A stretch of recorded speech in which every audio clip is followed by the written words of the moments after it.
Hello everyone, आप सभी को आज के सामाजिक विज्ञान विषय के पाठ्य योजना में एक बार फिर से बहुत बहुत स्वागत है। आज के इस पाठ्य योजना में हम देखेंगे सामाजिक विज्ञान विषय की पाठ्य योजना और वो विषय है नागरिक शास्त्र। तो चलिए दोस्तों शुरू करते हैं आज का पाठ्य योजना। तो सबसे ऊपर आप देख सकते हैं सामाजिक विज्ञान विषय की पाठ्य योजना संख्या 21 लिखी हुई है। यहाँ पर आपको पाठ्य योजना संख्या लिखनी होती है, जितनी भी संख्या आपके पाठ्य योजना की होगी। उसके बाद विद्यालय का नाम लिखेंगे, आप जिस विद्यालय में पढ़ाने के लिए जाएंगे उस विद्यालय का नाम लिखेंगे। उसके बाद छात्राध्यापक अथवा छात्राध्यापिका का नाम लिखेंगे।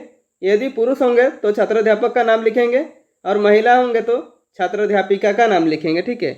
उसके बाद कालांश मेंशन करेंगे। कालांश यानी कि पीरियड, आप जिस पीरियड में पढ़ाने के लिए जाएंगे उस पीरियड का यहाँ पर मेंशन करेंगे। उसके बाद कक्षा मेंशन करेंगे। कक्षा है 7, विषय है सामाजिक विज्ञान, प्रकरण है तो आज का प्रकरण है लैंगिक असमानता। ठीक है। उसके बाद अवधि है 45 मिनट। किसी किसी विद्यालय में 35 मिनट या 40 मिनट भी होता है, तो आप अपने विद्यालय के हिसाब से देख लीजिएगा। उसके बाद यहाँ पर दिनांक मेंशन करेंगे। यहाँ दिनांक इसलिए लिखा जाता है क्योंकि जो भी आपका फाइल चेक करता है फ्यूचर में, तो उन्हें पता चलता है कि आप किस विषय को किस दिन पढ़ाने के लिए गए थे। आप जब श्यामपट कार्य करेंगे तो उसमें सिर्फ प्रकरण लिखेंगे, लैंगिक असमानता नहीं लिखेंगे। आप जब प्रस्तावना प्रश्न के द्वारा अपना प्रकरण निकालवा लेंगे बच्चों से, तब आप श्यामपट कार्य पर लैंगिक असमानता लिखेंगे। ठीक है फ्रेंड्स, ऐसे बहुत सारी वीडियो पाने के लिए आप इस चैनल को सब्सक्राइब कर लीजिए। और आप किसी विषय का लेसन प्लान चाहते हैं तो कमेंट बॉक्स में कमेंट करके बता सकते हैं। और इस विषय के अलावा यदि आपको किसी दूसरे विषय की भी लेसन प्लान चाहिए हो तो आप इस चैनल के प्लेलिस्ट में जाकर देख सकते हैं। तो चलिए आगे बढ़ते हैं। उसके बाद आता है सामान्य उद्देश्य। सामान्य उद्देश्य विषय संबंधित होता है, तो यहाँ पर आप सामाजिक विज्ञान विषय को ध्यान में रखकर लिखेंगे। सामान्य उद्देश्य में विषय और विषय को पढ़ाने से बच्चों में किन किन चीज़ों का विकास होगा वो सब लिखेंगे। ठीक है। इसमें मिनिमम 4 से 5 पॉइंट लिख सकते हैं या मैक्सिमम 8 से 10 पॉइंट लिखा जा सकता है। तो देखिए, पहला पॉइंट है छात्रों में नागरिक शास्त्र विषय के प्रति रुचि जागृत करना। दूसरा पॉइंट है छात्रों में देश प्रेम की भावना का विकास करना।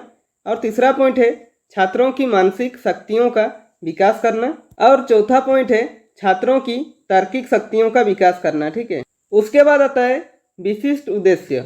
विशिष्ट उद्देश्य में कुछ ऐसे उद्देश्य जो टॉपिक से रिलेटेड उद्देश्य होता है, यानी कि छात्राध्यापक के पढ़ाने के बाद बच्चों में क्या क्या बिहेवियर चेंज आएंगे और किन किन चीज़ों का विकास होगा, वो हमारे विशिष्ट उद्देश्य के अंदर इंक्लूड होते हैं। ठीक है। इसमें मिनिमम 3 पॉइंट लिख सकते हैं या मैक्सिमम 4 से 5 पॉइंट लिखा जा सकता है। तो देखिए, पहला पॉइंट लिखेंगे छात्र लैंगिक भेदों के विषय में प्रतिस्मरण कर सकेंगे। उसका दूसरा पॉइंट लिखेंगे छात्र लैंगिक असमानता की व्याख्या कर सकेंगे। और तीसरा पॉइंट लिखेंगे छात्र लिंग असमानता के लिए उत्तरदायी कारकों को जान सकेंगे। ठीक है। उसके बाद लिखेंगे शिक्षण विधि। शिक्षण विधि यानी कि टीचिंग मेथड। इसमें शिक्षक कौन कौन सा शिक्षण विधि प्रयोग कर पढ़ा रहे हैं वो यहाँ पे मेंशन करना होता है। तो देखिए, व्याख्यान विधि, प्रदर्शन विधि और प्रश्नोत्तर विधि। ठीक है। उसके बाद लिखेंगे शिक्षण सामग्री। इसमें आप शिक्षण सहायक सामग्री भी लिख सकते हैं। इनमें वो सभी सामग्री आते हैं जो शिक्षक पूरे कक्षा यानी पूरे 45 मिनट पढ़ाने में प्रयोग करता है, जैसे कि चौक, डस्टर, चार्ट पेपर, संकेतक, श्यामपट इत्यादि। ठीक है। उसके बाद लिखेंगे पूर्व ज्ञान। इसमें क्या लिखा हुआ है देखिए, छात्र लैंगिक असमानता के बारे में सामान्य जानकारी रखते हैं। ठीक है। उसके बाद आता है प्रस्तावना। प्रस्तावना किसी भी लेसन प्लान का इम्पोर्टेंट हेडिंग कहा जाता है, क्योंकि प्रस्तावना प्रश्न बनाने में बच्चों को सबसे ज़्यादा दिक्कतें आती है।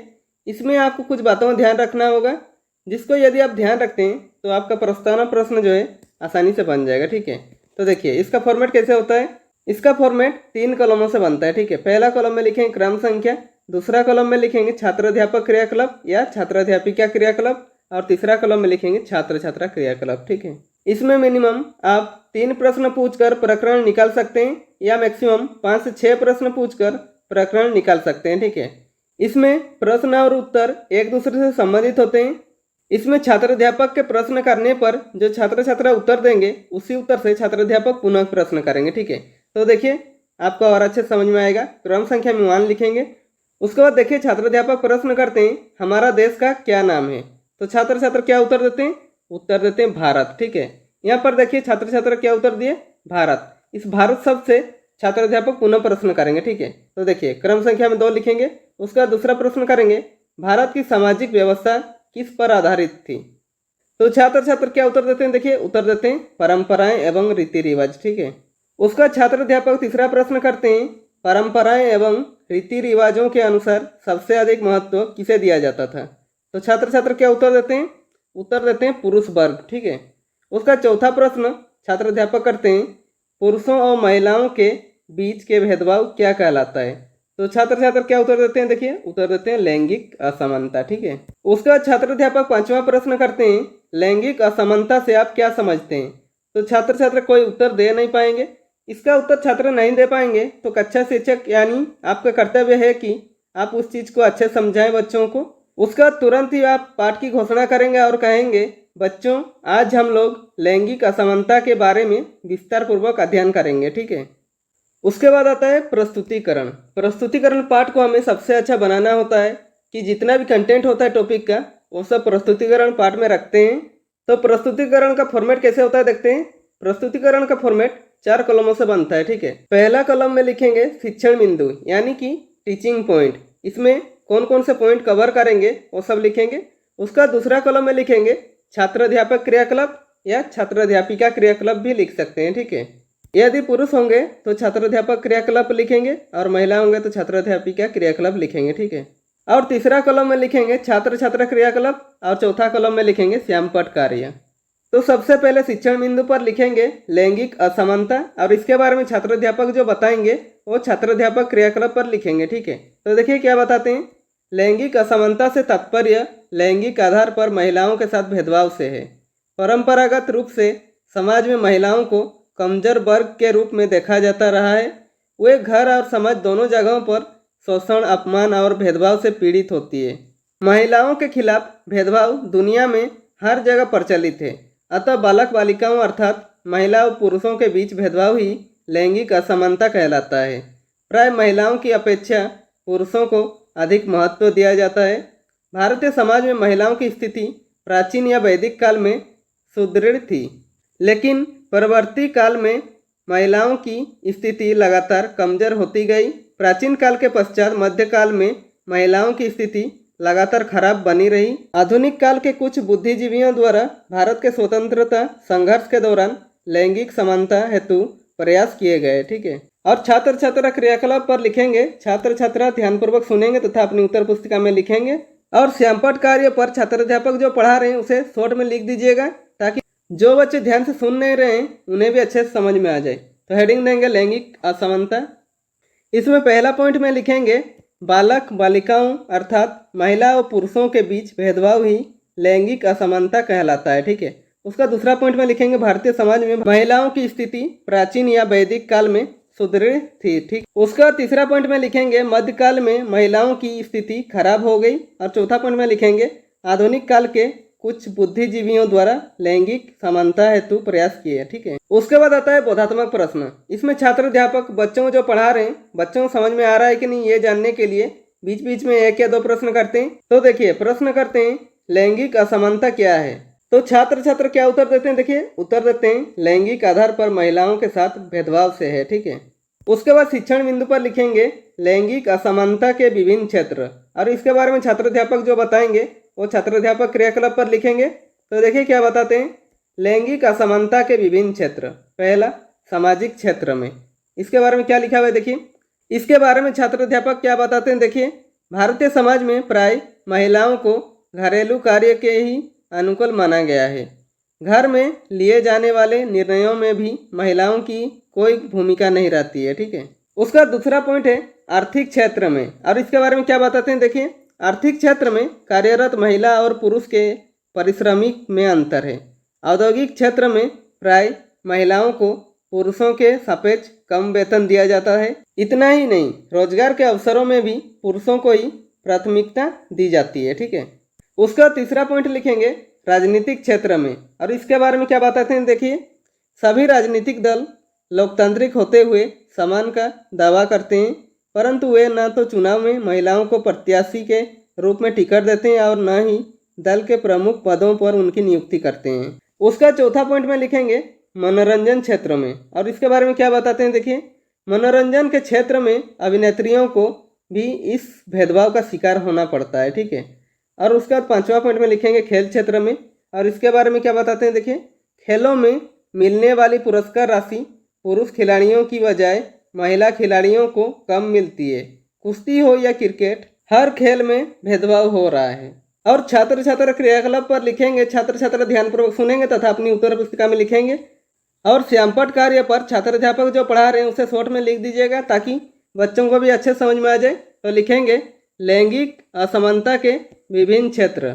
इसमें पहला पॉइंट लिखेंगे सामाजिक क्षेत्र में, इसमें लिखेंगे जहां महिलाओं को घरेलू कार्य के ही अनुकूल माना गया, ठीक है। उसका दूसरा पॉइंट में लिखेंगे आर्थिक क्षेत्र में, और इसमें लिखेंगे जहां कार्यरत में महिला एवं पुरुष के पारिश्रमिक में अंतर है। उसका तीसरा पॉइंट में लिखेंगे राजनीतिक क्षेत्र में, इसमें लिखेंगे इसमें महिला और पुरुषों में भेदभाव करते हैं। उसका चौथा पॉइंट में लिखेंगे मनोरंजन के क्षेत्र में, और इसमें लिखेंगे मनोरंजन क्षेत्र में अभिनेत्रियों को भी भेदभाव का शिकार होना पड़ता है। और उसके बाद पांचवा पॉइंट में लिखेंगे खेल क्षेत्र में, और इसमें लिखेंगे खेलों में मिलने वाली पुरस्कार राशि पुरुषों खिलाड़ी से महिला खिलाड़ी को कम मिलती है, ठीक है। उसके बाद आता है बोधात्मक प्रश्न। इसमें छात्र अध्यापक बच्चों जो पढ़ा रहे हैं बच्चों समझ में आ रहा है कि नहीं ये जानने के लिए बीच बीच में एक या दो प्रश्न करते हैं। तो देखिए प्रश्न करते हैं, रोजगार के अवसरों में किसको प्राथमिकता दिए हैं? तो छात्र छात्र क्या उत्तर देते हैं, देखिए उत्तर देते हैं पुरुषों को, ठीक है। उसके बाद छात्र अध्यापक विकासात्मक प्रश्न पूछेंगे। इसमें छात्र अध्यापक बच्चों जो इसके आगे पढ़ाएंगे बच्चों को इसके बारे में जानकारी है या नहीं है ये जानने के लिए इसमें एक या दो प्रश्न करते हैं। तो देखिए प्रश्न है लैंगिक असमानता के क्या कारण हैं? तो छात्र छात्रा इसका उत्तर नहीं दे पाते हैं और मौन रहते हैं। इसका उत्तर छात्र नहीं दे पाएंगे तो कक्षा शिक्षक यानी आपके कर्तव्य है कि आप उस चीज़ को अच्छे समझाएं बच्चों को। उसके बाद शिक्षण बिंदु पर लिखेंगे लैंगिक असमानता के कारण, और इसके बारे में छात्र अध्यापक जो बताएंगे वो छात्र अध्यापक क्रियाकलाप पर लिखेंगे। तो देखिए क्या बताते हैं, हेडिंग देंगे लैंगिक असमानता के कारण, और पहला पॉइंट लिखेंगे पुरुष प्रधान समाज, और इसके बारे में क्या बताते हैं देखिए, जनजातीय समुदायों के अलावा सभी समाजों में सामाजिक व्यवस्था पुरुष प्रधान ही रही है। उसका दूसरा पॉइंट में लिखेंगे देश की ग्रामीण सामाजिक प्रणाली, और इसके बारे में क्या बताते हैं देखिए, ग्रामीण सामाजिक व्यवस्था में स्त्रियों को घर के अंदर रहकर घरेलू कार्य करने का साधन माना जाता है। उसका तीसरा पॉइंट में लिखेंगे शिक्षा का अभाव, और इसके बारे में क्या बताते हैं देखिए, स्त्रियां शिक्षा के अभाव के कारण अंधविश्वासों तथा धार्मिक समाज की झूठी बातों से दबी रहती है। उसका चौथा पॉइंट में लिखेंगे निर्धनता, और इसके बारे में क्या बताते हैं देखिए, समाज में निर्धनता के कारण लैंगिक भेदभाव होते हैं। और छात्र छात्रा क्रियाकलाप पर लिखेंगे, छात्र छात्रा ध्यानपूर्वक सुनेंगे तथा अपनी उत्तर पुस्तिका में लिखेंगे। और श्यामपट कार्य पर छात्र अध्यापक जो पढ़ा रहे हैं उसे शॉर्ट में लिख दीजिएगा ताकि बच्चों को भी अच्छे समझ में आ जाए। तो देखिए लैंगिक असमानता के कारण हेडिंग देंगे, उसका बाद लिखेंगे पहला पॉइंट पुरुष प्रधान समाज, दूसरा पॉइंट है देश की ग्रामीण सामाजिक प्रणाली, तीसरा पॉइंट है शिक्षा का प्रभाव, चौथा पॉइंट है निर्धनता, पांचवा पॉइंट है अल्पसंख्यक, छठवां पॉइंट है दहेज प्रथा, और सातवां पॉइंट है रूढ़िवादी परंपरा, ठीक है।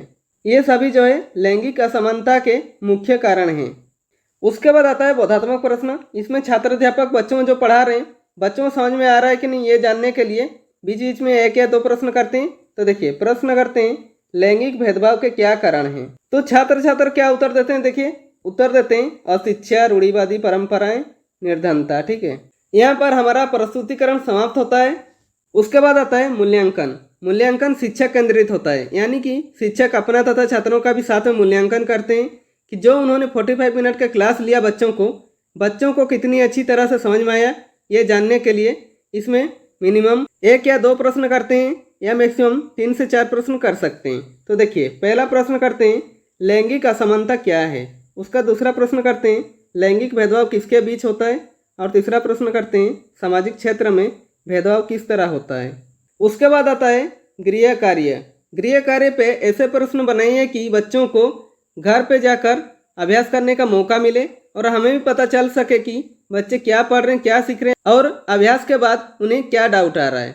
इसमें भी मिनिमम एक या दो प्रश्न करेंगे या मैक्सिमम 3 से 4 प्रश्न कर सकते हैं। तो देखिए पहला प्रश्न करते हैं लैंगिक असमानता के बारे में विस्तार पूर्वक बताएं, और दूसरा प्रश्न करेंगे लैंगिक असमानता के क्या कारण हैं, ठीक है। तो फ्रेंड्स इसी के साथ हमारा आज का लेसन प्लान कंप्लीट होता है।